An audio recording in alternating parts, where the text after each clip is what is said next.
Selo Makekangube, if you are going to be given a doctorate and you don't do the due diligence to see where it comes from, then you don't deserve a doctorate. Yeah, and I love Selo, absolutely. and it pains me to have to say this about him and his team. He's not an idiot, you know what I'm saying? He's not. He's not an idiot. He's not. So how do we get what here? happened there? Anele and the club on 947.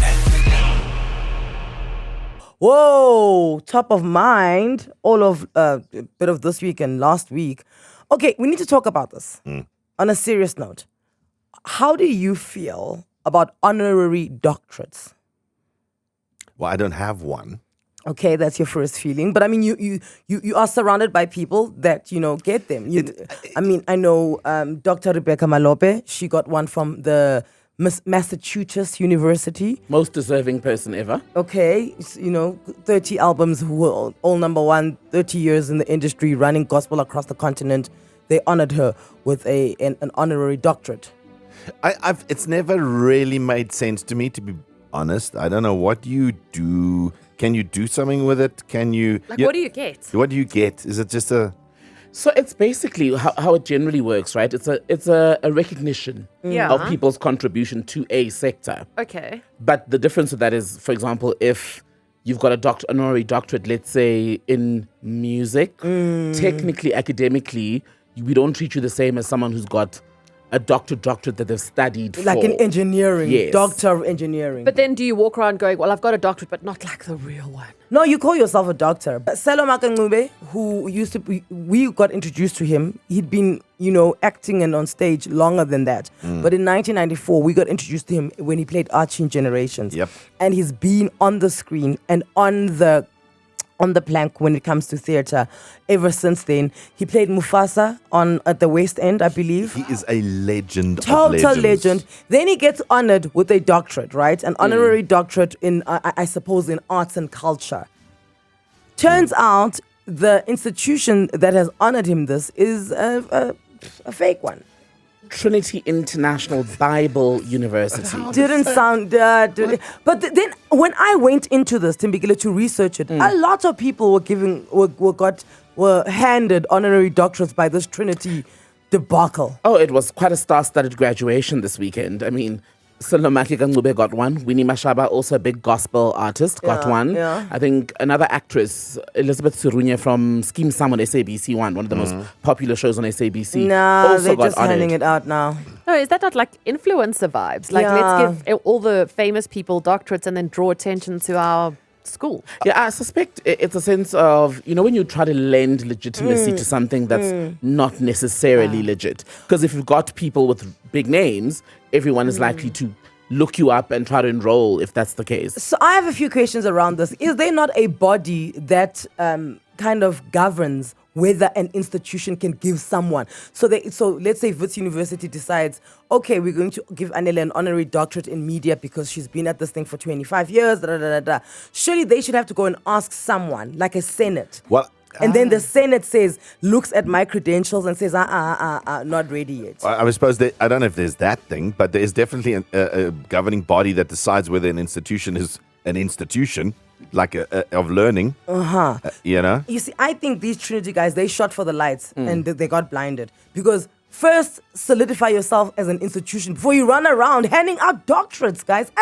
Do you know what academics have to go through to just get a doctorate? And I get the honorary thing because it's almost like, Wits has got this thing where after the age of 23, you can study there without having a matric exemption.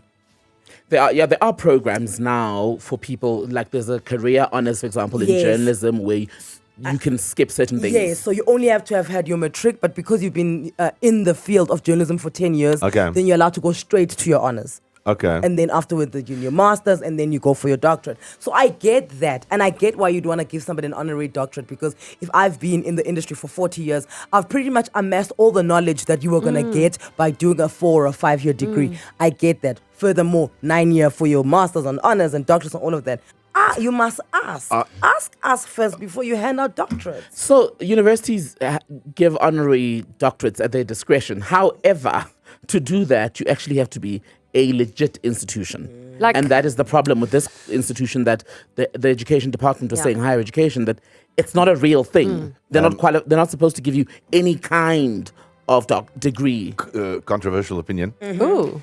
If an honorary doctorate from any institution isn't really worth anything except the accolade that comes with it, does it matter that the institution is fake then?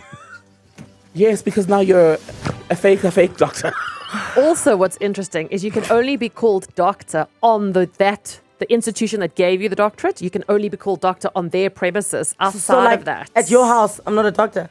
No, so like UJ is giving Pitso Mosamani a doctorate in July for his contribution to growing the football in Africa, but he can only be called Dr. Mosamani on UJ campus. So sometimes you can just walk around there and be like, yeah, I'm a doctor.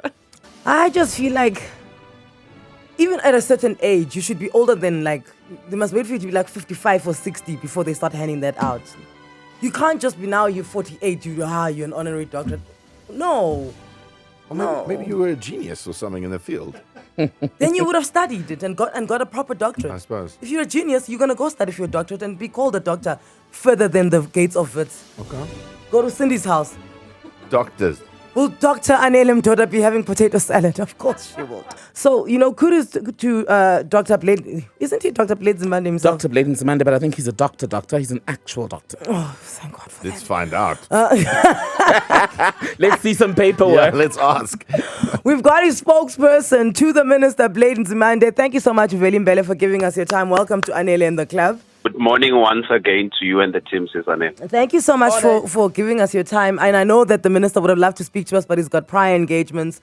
And that's why he sent his best man on the job, which would be you, Veli. First question we have is Dr. Blade Nzimande. Is that an honorary doctorate or a studied doctorate?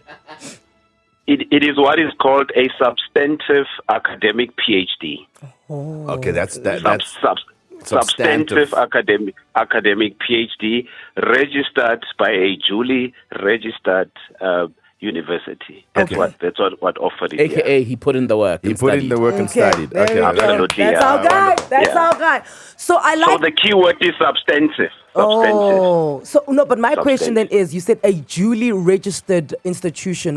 What does that mean, and who are you registered to for you to be a serious institution? Okay, so the Department of Higher Education and Training is what is referred to when I say Anele and team as the regulator, right? So they are responsible for what you would call quality assurance, both of institutions themselves, but also the qualifications that they offer. So there's only one regulator in the South African legal framework, is the Department of Higher Education. That is now for higher education.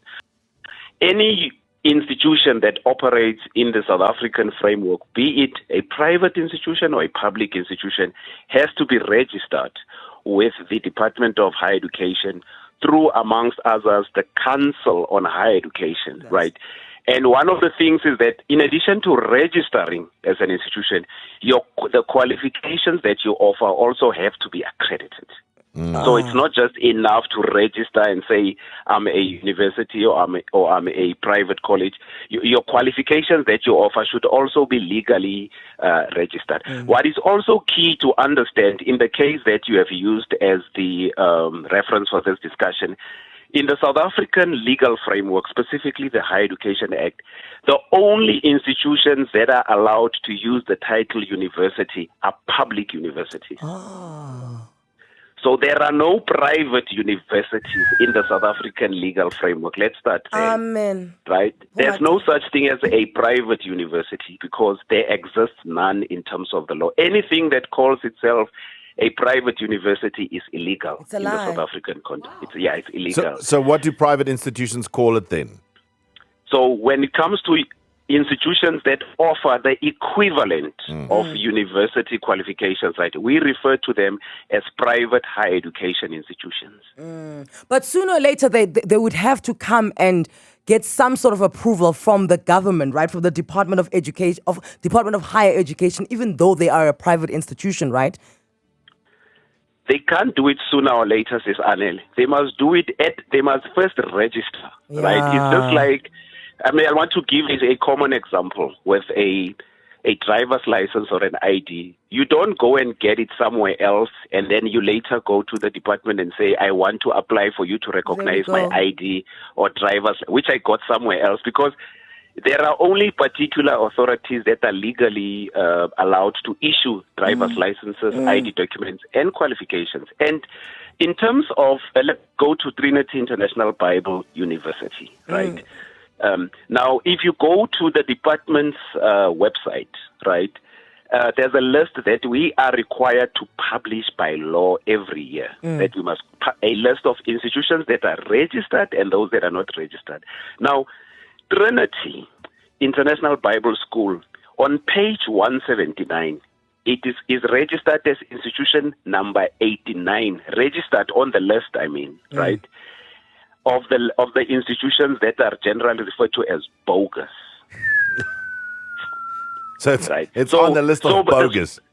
Bogus. So before the minister even issued that statement, that list has been there for a while. So it's not even the minister that made that information public, because that information was already in the public domain. The only thing that the minister was doing with his statement, right, was to warn the public, because that the matter was trending, especially on social media, and it carried the name of somebody who has, high social standing in society. You understand? And it had all sorts of implications, for the person's reputation, but also for the reputation of our qualification system. Right? But also, when I say, Anele, this institution was warned before, in good faith, and was given an opportunity to regularize its existence, and they did not respond to the department's letter. They simply just went quiet. You guys said stop that, and they didn't stop it. Yes. But the other investigation has shown they don't have a physical address. You can't trace them to a physical address. Well, they were in a warehouse for grad. To be fair. They operate almost, you can't even say it's mobile, because even, so that's how they operate, because the last address that we had was Western Cape. Wow. Right, the one that is listed was Western Cape, yes. It's just too easy. Scam. And it is disturbing, what really they continue to do, So, okay, just wait, before we let you go, because we need to go into news, we could speak to you forever, because you've got all the knowledge here. Veli, what I want to ask you is, let's say Wits University, a proper recognized institution, and recognized by the Department of Education. When they want to issue an honorary doctorate, can they just do it on their own accord without consulting anyone, or do they have to consult the Department of Education to be like, we want to give Thembekile Mrototo an honorary doctorate?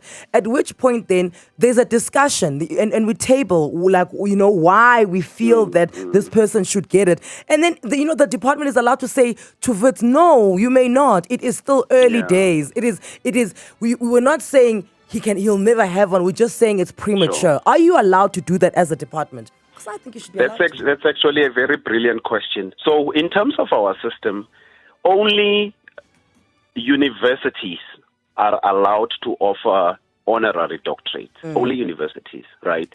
And they are allowed, in terms of what is called their institutional statutes, to offer those things. So they don't necessarily have to consult the department, right? The only case where the department could get involved is if they flout their own procedures and somebody at the institution picks it up and brings it to our attention, or we pick it up, that the honorary doctorate may have been offered irregularly.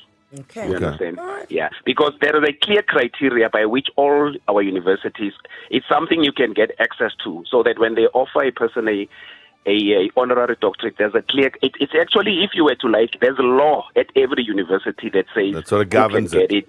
Yeah. Exactly. It's not something that the Vice Chancellor does because Sis Anele is the Vice Chancellor's friend, and it is not done like that. Veli Mbele, spokesperson of Minister Blade Nzimande. I've got to say, just a shout out to the Higher Education and Training Department. If you Google and you go to their website, literally first page, every list is there you've ever wanted, all the accredited places, all the colleges, all the universities, all the learning, higher education. It's all there. So go and check. If you're thinking of registering, your kid thinking of registering, just check there first before you go anywhere else. Yo, Veli Mbele, we love your work. Thank you so much. Spokesperson to Minister Blade Nzimande. Careful, guys. the whole of South Africa will be against you if you say Rassie Erasmus doesn't deserve his doctor. Dr. Rassie! Dr. Rassie! Levu, talk to us. Good morning. Good morning, Anele. How are you? We're good. How are you? I'm well, thank you. So what's your stance on this one? So my issue is not necessarily the awarding of the honorary doctorate. My issue is with the incorrect use of the title doctor. And I think Dr. Nzimande spoke about it at some point. People who are recipients of honorary doctorates shouldn't use the title doctor. They shouldn't be referred to as doctor by anybody, any person. It's only the institution that gave them that honor that should refer to them as doctor. I think your colleague from your sister station once covered this, Clement Manyatela, when he spoke about even the different titles, the different professor titles. So so that's my only problem, that everybody now, if you get an honorary doctorate, Lebo from Kagiso can just refer to you as Dr. Anele Mdoda. I think we need to be correct. Of course, they got the honorary doctorates because they deserve it, because they did well in their professions. But we still need to be correct and not refer to them by the titles that they shouldn't be using. If you look at Nzimande, for example, I think he received an honorary doctorate from UCT, and he always insists that people should not refer to him as Dr. Nzimande because it's incorrect. It's only UCT that can refer to him as such. Can I give a quick example for everyone who wants to get a little bit touchy about this? Nelson Mandela I think he had 28 honorary doctorates, never referred to himself as doctor. Never wanted to be called doctor. So I feel that there also should be some sort of body then, that as soon as we get wind of the fact that you are running around referring yourself as doctor, whoever, we just take your doctorate away to be like, you do not know how to be responsible with this honor that has been bestowed upon you. So now you're no longer there. I said, Selo Makekangube is an incredible human being. He is talented, top 5 thespians in this country, on this continent. Absolutely. No doubt. But I have to say this about him.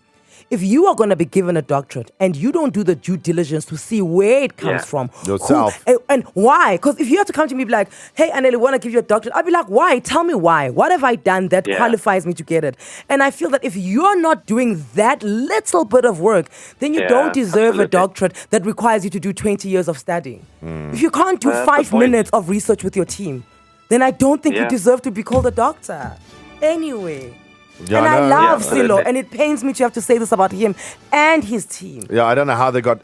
The thing is, I don't know how they got roped into the scam. Like that's always the thing, because he's not an idiot. You know what I'm saying? He's not. He's not an idiot. He's not. So how do we get what here? happened there? Who dropped the ball there? Because whatever it is that's happening there, it just tells me that you're not ready to be honored by a higher institution in this country giving you a doctorate. Anele and the club on 947.